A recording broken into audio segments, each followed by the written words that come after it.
Aujourd'hui 20 juin 2023. Enfin on a eu de la pluie. Ça faisait 2 mois qu'il n'y avait pas eu de précipitation chez nous. Là franchement ça va faire du bien quoi.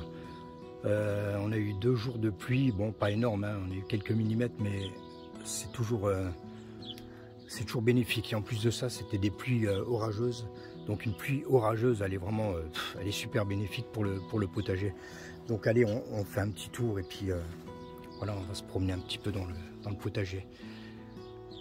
Là tout de suite en premier plan, on peut voir les raisins. Alors ceux-là, ils sont vraiment incroyables quoi, parce que ça c'est une vigne qui doit faire, ouais, je sais pas trop, 10 mètres, 12 mètres de long. Donc le pied-mère, il est situé dans le coin du potager. Mais j'ai une vigne vraiment impressionnante parce que j'ai du raisin de partout, quoi. Et aussi bien près du pied-mère qu'à l'extrémité, les grappes de raisin sont toujours aussi belles. Là, on se trouve pas loin de l'extrémité. Donc voilà, on a du raisin de partout. Ici, on a la culture de pommes de terre. Donc c'est une petite culture de pommes de terre, hein. C'est dans un bac. Donc les plants sont beaux. Donc à voir. Parce que comme disaient les anciens, ça veut rien dire, hein. Si on a des beaux plants, ça veut pas dire qu'en dessous ça va être joli aussi, quoi. Bon, il y a quelques pieds de tomates ici et là. On peut voir des fruits. Beaucoup de facélie au potager. Là on a de la centaurée. Alors la centaurée c'est pareil, hein, c'est une fleur qui attire énormément les pollinisateurs. Donc une fleur qui est vraiment intéressante, c'est de la vivace, hein. Ça revient tous les ans. De la mélisse, alors en veux-tu en voilà. La mélisse, il y en a vraiment 2 partout. Alors on va rentrer là-dedans, tac. Hop.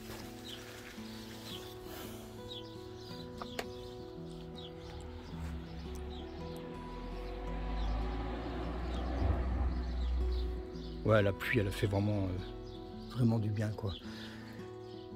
Donc là, on peut voir ici, on a les nachis. Ici, le long du grillage, on a donc, c'est toujours le même pied de vigne là.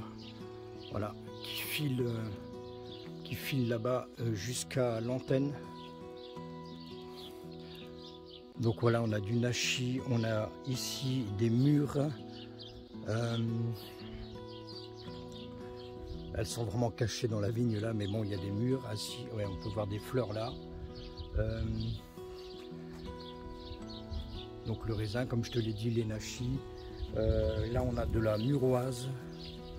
Alors de la muroise, c'est pareil. Voilà, il y a des belles grappes de muroise. Donc on en a déjà récolté pas mal. Et là, j'ai les cocottes à l'aiguette, là, tu vois. Et des fois, elles sautent là pour aller me choper les muroises. Donc là, une abondance de petits fruits tout le long de ce grillage. C'est pas terminé. L'année prochaine, j'ai encore d'autres projets pour cette partie du potager. Donc là, on aperçoit les premières courgettes de l'année.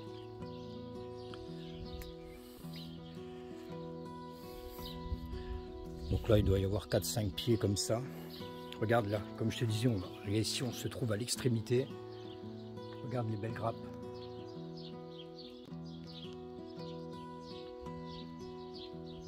C'est impressionnant quoi, tu vois, tout ça c'est près de l'antenne qui se trouve là-haut. Tout là-haut.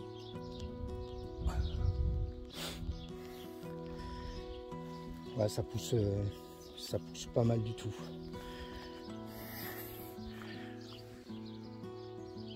Les chouquelles. Là on a de la, je crois que c'est de la butternut il me semble. Des choux, des tomates. Faut que j'attache un peu ça.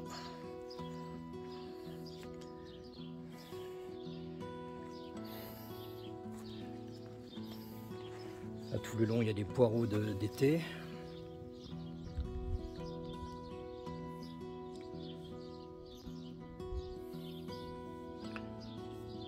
Là, je suis obligé de protéger là, avec, tu vois, les espèces de corbeilles retournées là. Donc je protège un peu mes plants de betteraves. Autrement, les oiseaux, bah, tu commences à le savoir maintenant. Chez moi, c'est des voraces. C'est vrai que je le répète assez souvent dans mes vidéos, mais c'est tellement incroyable que ouais, j'en parle tout le temps, quoi. Les oiseaux, chez moi, c'est des crevards. Donc ouais, je protège un peu quelques betteraves. Je peux pas tout protéger non plus, mais bon. Là, le pied de kiwi, bon, il n'a toujours pas donné de fleurs cette année. Donc il y a mâle et femelle, plus un auto-fertile au potager. Donc cette année, toujours pas. Donc on verra bien. J'espère que ça sera pour l'année prochaine. Donc là, ça fait maintenant... C'est la 5e année, là, je crois. Ouais, donc c'est toujours pas ça, quoi.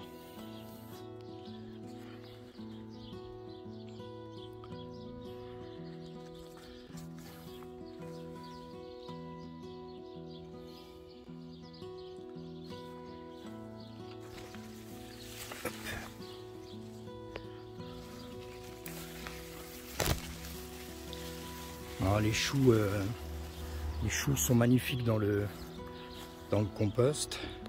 Alors attends, je vais enlever le filet et on se revoit tout de suite. Voilà. Donc là on va s'approcher. On va regarder ensemble les choux là. Donc pour rappel, pour ceux qui connaissent pas la chaîne, donc ça c'est mon compost en fait. Donc un bac qui fait 2 mètres à peu près de long, un peu plus de 2 mètres sur 1 mètre de large. Une hauteur de 1 mètre aussi à peu près. Donc tous les ans je mets mes choux dans ce bac. En fait c'est le compost, hein. Je les mets directement dedans, je les repique dedans. Et vu que le chou c'est une plante qui est très très gourmande, bah, du coup ça évite les arrosages et puis ils ont de quoi se nourrir. Donc voilà, donc des beaux choux, là on a du chou, des choux raves. Des choux raves, on a des choux fleurs italiens, bon, c'est des violets, violetto. On a du chou, oh, je sais plus ce qu'il y a comme chou, du chou fleur 4 saisons, toutes sortes de choux. J'avais mis quand même beaucoup de choux raves, vraiment des beaux pieds. Cette année il va être encore une fois magnifique, comme l'année dernière. Cette année, je les ai protégés un petit peu plus tôt. L'année dernière, j'avais tardé un peu à les protéger. Et j'avais beaucoup d'altis qui étaient rentrés dedans. Ouais. Et donc, on commence à voir... Alors, par contre, pour zoomer... Ah non, je peux pas zoomer avec le mode là. Bon, bah tant pis, tu verras pas. On commence à voir les premières fleurs de choux là qui arrivent. Mais les choux sont superbes.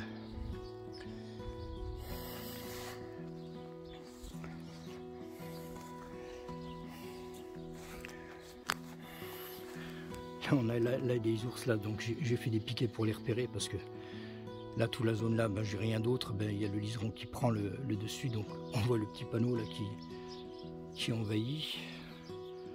Mes greffes de pommiers se portent super bien, donc vraiment, il faut pas que je tarde à enlever les élastiques là maintenant. Ça fait 2 mois, ouais, 2 mois et demi, je sais plus exactement. Il faut que j'enlève les élastiques, donc les greffes se portent super bien. Donc il y a du chou un peu partout. J'ai des choux vraiment, tu vois, ils sont pas pareils, hein. Tu vois ici là par rapport à ce qu'on a dans le compost, ça n'a rien à voir. Le chou d'Aubenton, bah lui je suis content parce qu'il pousse, j'en ai déjà parlé aussi.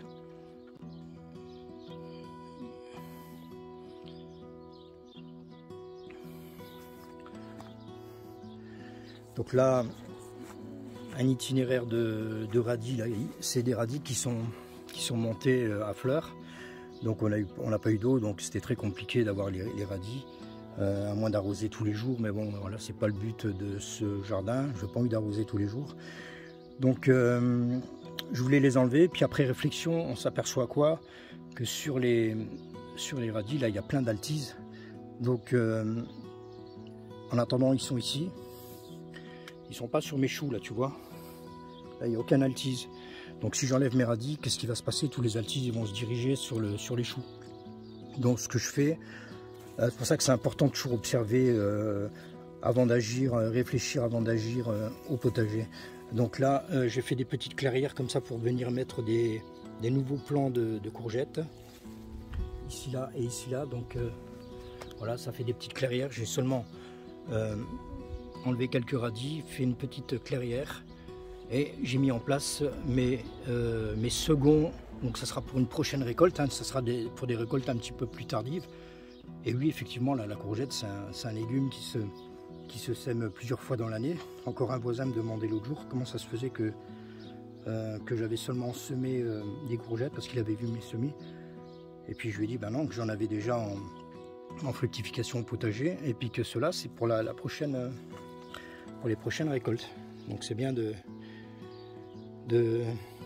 d'échelonner comme ça les semis.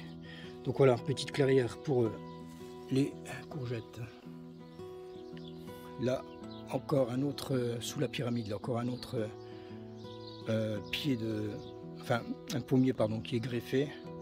Donc pareil, il se porte super bien. Je suis vraiment content de mes greffes cette année. Là, il y a des tomates, pareil en extérieur.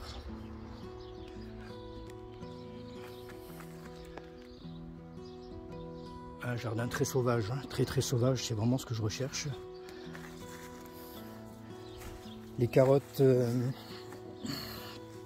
bon c'est bien la pluie là, ça va faire du bien, je vais avoir des belles carottes. Donc je suis content. Donc pareil pour les carottes, hein, encore un voisin qui me demandait pour mes carottes et tout. Donc ça c'est un terrain pareil que je ne travaille pas, quoi. C'est un terrain, le sol je ne le travaille jamais. C'est-à-dire qu'en hiver, ben, c'est un sol qui est couvert. Début de printemps, hop, j'enlève, je sème directement la carotte et puis voilà, l'affaire est dans le sac, quoi. Voilà.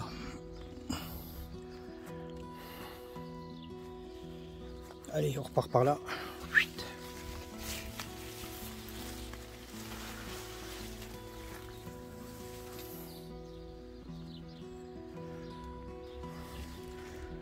Et bon, à l'automne prochain, je vais encore ajouter des arbres. Donc j'ai visité un jardin forêt là récemment et ça m'a donné envie d'en rajouter encore. J'en ai déjà pas mal et beaucoup de variétés locales, on va dire, classiques, locales. Et donc le but maintenant, ça va être un peu d'imiter un peu le jardin forêt que j'ai été visiter il n'y a pas longtemps. Et ça m'a vraiment donné envie de faire pareil.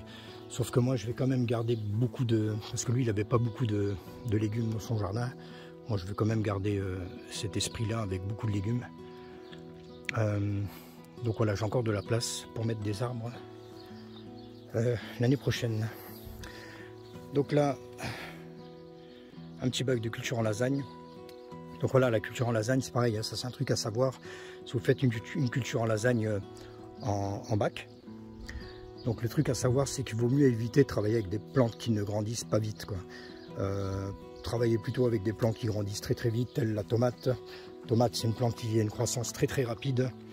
Le chou quel, on a un chou quel, on a une aubergine, ça grandit, ça grandit vite aussi.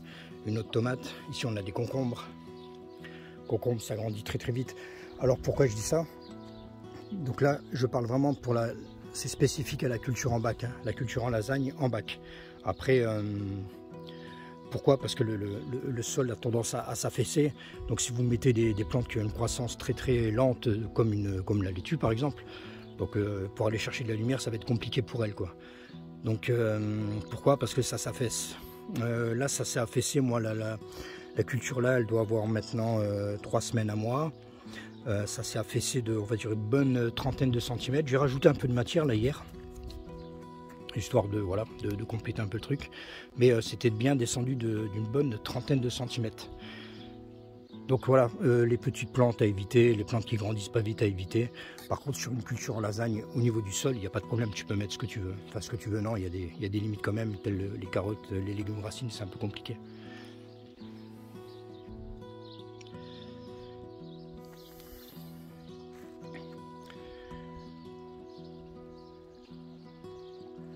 Donc là-bas, toujours ce que moi j'appelle mon bar à salade.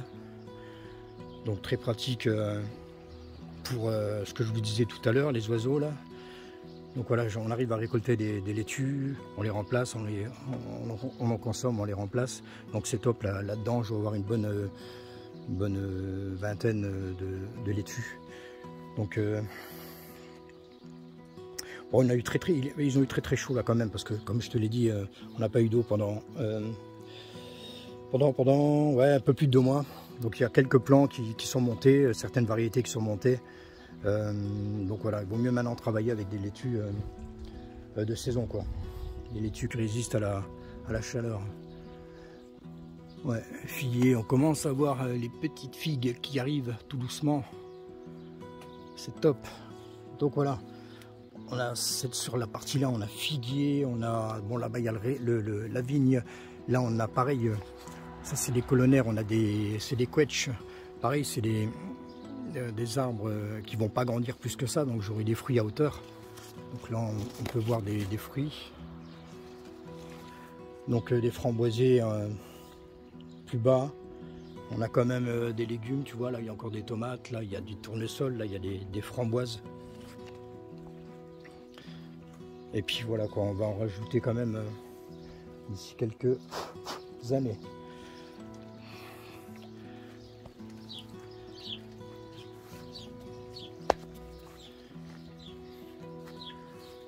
Ouais, ici on peut voir pareil les murs.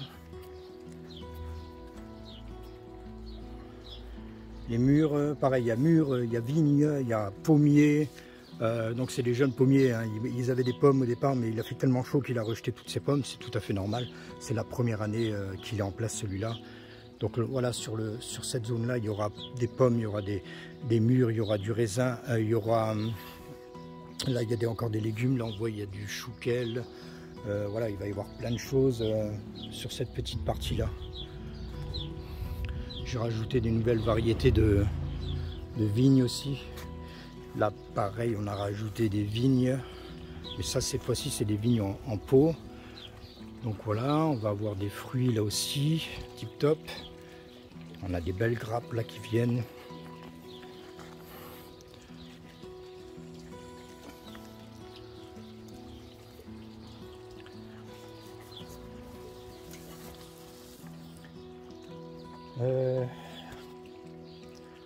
Moi, j'ai une bébête qui me tourne autour.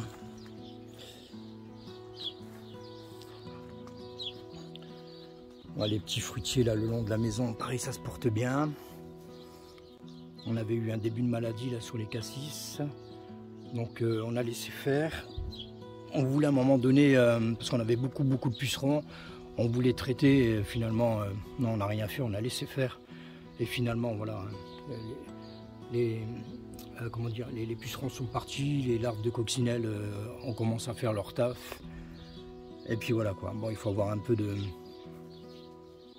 raisonnement, de patience, parce qu'on a toujours tendance à vouloir tout contrôler, mais il ne faut pas contrôler en fait, il faut laisser faire, faut beaucoup laisser faire. Ouais voilà, donc tous les fruitiers ici, des cassis, des groseilles à maquereau, là-bas plus loin on a des myrtilles. Et puis voilà quoi, tout le long là il y a des petits fruitiers. Et pareil, on va en rajouter tous les ans.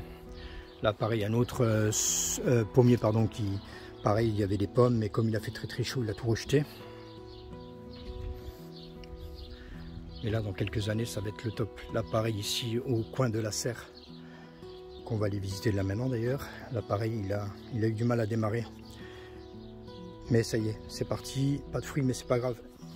Il va se mettre en place. Allez, on va voir la serre maintenant. Donc au niveau de la serre, ça se passe super bien. Je suis content cette année. On a des tomates hein, déjà. Voilà, des tomates. Là. Des tomates. Donc nous on est situé dans le nord-est de la France. On va avoir des belles tomates je pense cette année. Ça va être top. Donc pour ceux qui l'ont pas vu, ma précédente vidéo, je parle d'un système d'arrosage. Donc si tu veux aller la voir. Donc c'est la vidéo juste avant celle-ci où je parle d'un système d'arrosage qui pourrait t'intéresser. Donc je t'invite à aller la regarder. C'était la vidéo juste avant celle-ci. On voit les belles tomates, regarde ça.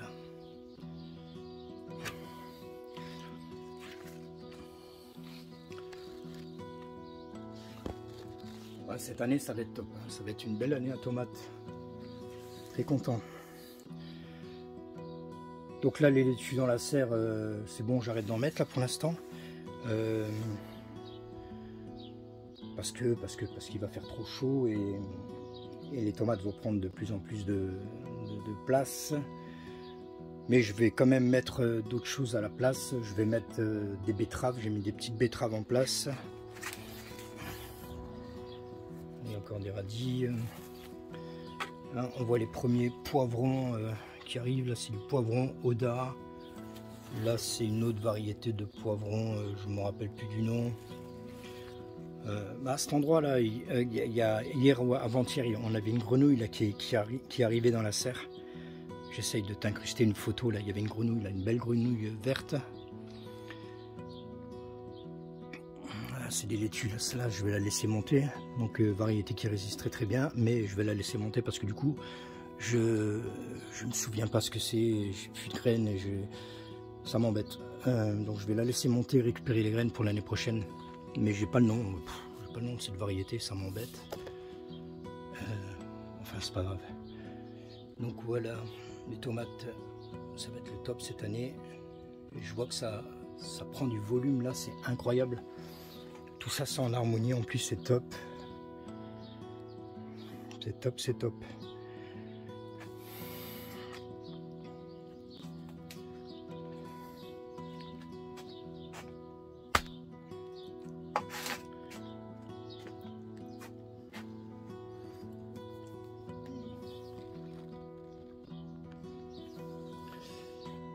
Bon, il fait pas froid là-dedans. Hein.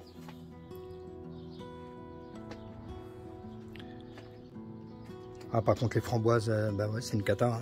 Les framboises, elles ont séché avec 2 mois et demi sans eau. Après on avait le soleil, là on peut voir une guêpe là à côté de ma main. Ouais, elle est en train de se régaler elle. Ouais, donc 2 mois et demi sans flotte. Bon, j'ai mis un arrosoir ou deux, mais bon, voilà, ça fait pas le job quoi. En plus là on est contre un mur de la maison, donc t'imagines la chaleur que restitue ce mur. Par contre, ce qui est groseille à macro, mais là par contre c'est l'abondance. Ça c'est top. Là on en a plein, là. Ça c'est top, ça a bien marché. Et tu vois celui-là, le framboisier qui se trouve ici là le long de la serre, il n'est pas contre le mur, et celui-là par contre il se porte super bien quoi.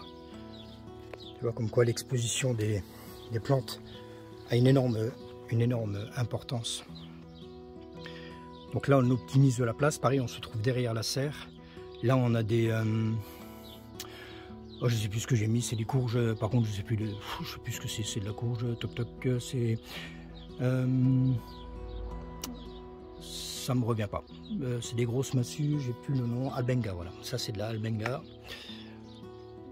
Donc là on y a mis un grillage là pour que ça monte le long, tout le long de la serre. Et là c'est pareil, hein, je m'en occupe pas. Là il y a pareil, tu vois, il y a aussi un compost. Là on met le compost depuis que j'ai planté les choux, donc on le met là toujours derrière la serre quand on ne s'occupe plus du compost là-bas.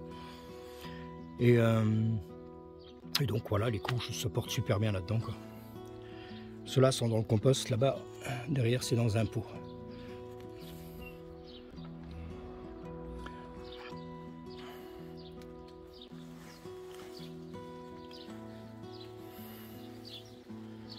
Bon, on est vraiment content cette année, il y a tout qui fonctionne plutôt bien. Mis à part qu'on aimerait avoir quand même un peu plus de régularité au niveau des pluies. Mais bon, on ne peut pas tout avoir, hein. Tous les ans ça change, et d'ailleurs c'est ce qui fait un peu le charme du potager. J'ai planté des choux quels encore, à côté des arbres là, des colonnaires. Les choux quels sont beaux. C'est des choux quels rouges. Là c'est de l'aubergine africaine, donc c'est voilà, c'est des aubergines.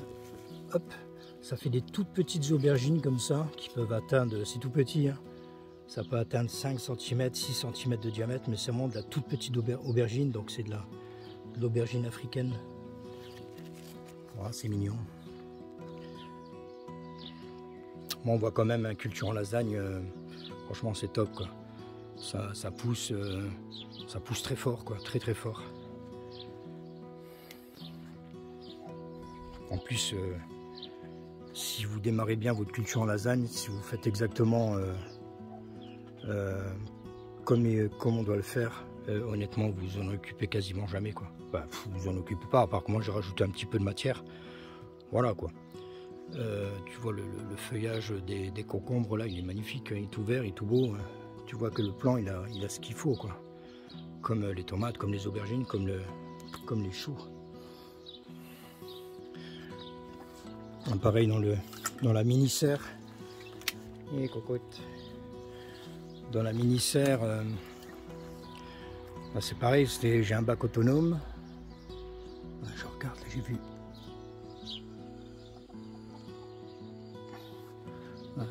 Je crois qu'il y avait un oiseau qui était coincé là-bas.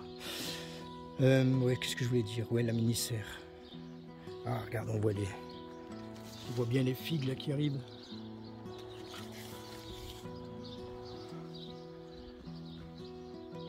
Là, les poiriers, celui-là, il m'a chopé une maladie cette année, donc j'aurai pas de poire.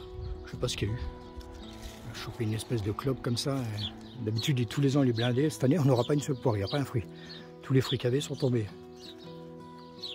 Les oiseaux qui se battent là-bas. Enfin, qui jouent, qui se battent.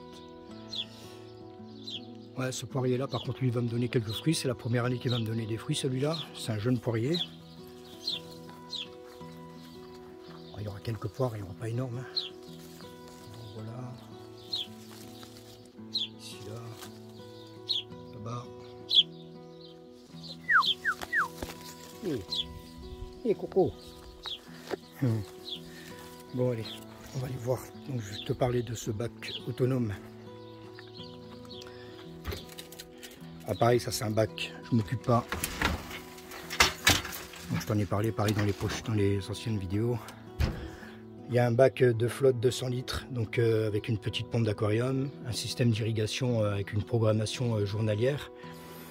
L'eau, elle est récupérée au niveau du toit. On voit le toit là-bas derrière, c'est le toit du chalet qu'il y avait derrière. Là.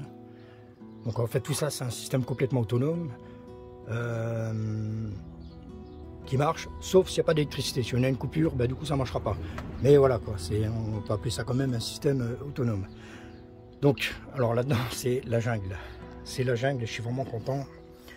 Ce bac fonctionne de mieux en mieux tous les ans, c'est magnifique. Donc là, il y a des melons. Voilà, il y a des melons ici. Ils poussent très très vite. Il y a des melons. On peut rentrer dans la jungle là. Là au fond, voilà, il y a des piments d'Espelette, regarde ça. Alors, je sais pas, tac tac, voilà. Là, c'est blindé, pourtant c'est à l'ombre. Hein. Enfin, c'est à l'ombre, c'est dans la jungle, c'est dans le... Voilà, il y a plein de piments d'Espelette. Ici, on a des belles tomates, tu vois, regarde ça. Voilà. On a plein de tomates, regarde ça. Qui arrivent à maturité. Ça monte jusque là-haut. Là, pareil, plein de tomates. Il y a beaucoup de tomates là-dedans. Il y a beaucoup de tomates qui ont poussé spontanément. Je m'en suis vraiment pas occupé. Si tu veux, enfin, regarde, même si je vais encore plus loin là-bas, au fond, voilà, on a des, tu vois, il y a des poivrons. Alors, je sais pas si on les verra parce que moi j'ai le contre-jour. Ouais, il y a des poivrons et pareil, c'est complètement à l'ombre. On a des, tu vois, on voit le gros poivron vert là par exemple. Ouais. Donc c'est top. Ça pousse tout seul. J'avais récolté des radis, donc ça c'est moi qui les avais semés. Des radis, des laitues, puis maintenant je vais avoir des tomates, je vais avoir des melons, des piments d'Espelette, des belles tomates là. Il va y avoir des poivrons. Là pareil, c'est un pied de poivron Oda. Tu vois, par contre tu vois, celui-là il est plus au bord, mais il est un petit peu moins joli. Mais bon, on voit les fruits là qui arrivent, donc c'est bien, c'est top. Parfait. Et tu vois, ça me dérange pas, moi, tout ça c'est un peu enfoui, machin, mais ça me dérange absolument pas parce que je travaille pas pour faire ça. Donc même si, allez, même si je récolte 1 kg de tomates, je m'en fous, quoi. Je veux dire, c'est un truc, voilà. Je vais avoir des melons, des piments, des tomates, des poivrons, il y avait des radis, des salades, pour une toute petite surface que je m'occupe pas, honnêtement, moi je suis assez content de ça.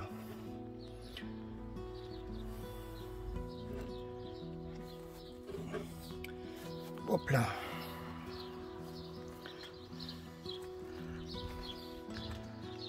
Ouf.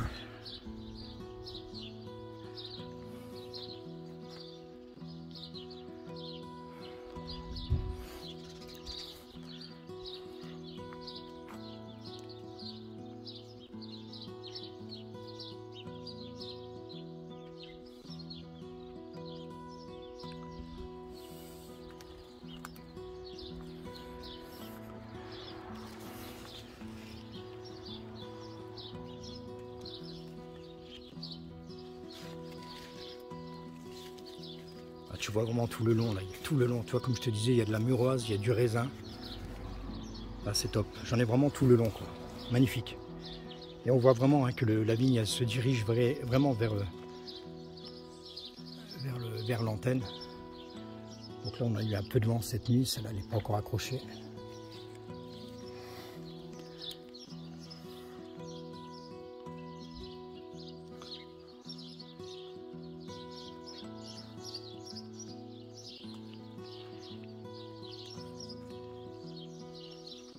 Alors cette année, le nichoir qui se trouve juste là, alors incroyable, ça a été, d'habitude c'est habité par des mésanges, et cette année ça a été habité par des moineaux.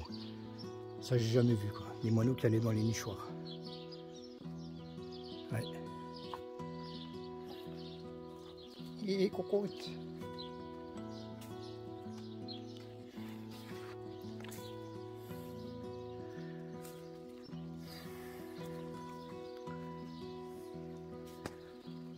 Ah mais quand on a une pluie orageuse comme ça, c'est incroyable. Le ressenti qu'on a juste après une pluie orageuse, c'est même les plantes, hein, c'est plein d'énergie en fait. C'est pas comme une pluie classique. Quand on a une pluie orageuse, je sais pas, là, la pluie elle se charge en énergie ou quoi, mais on voit tout de suite la différence au niveau des plantes. Enfin moi c'est mon ressenti. Hein. Moi je vois de la différence, mais c'est impressionnant quoi. Ouais, c'est impressionnant. Toutes ces fleurs là qui montrent le bout de leur nez là, c'est impressionnant. Ouais. Ouais, c'est un vrai bonheur.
On va leur donner un petit peu à manger.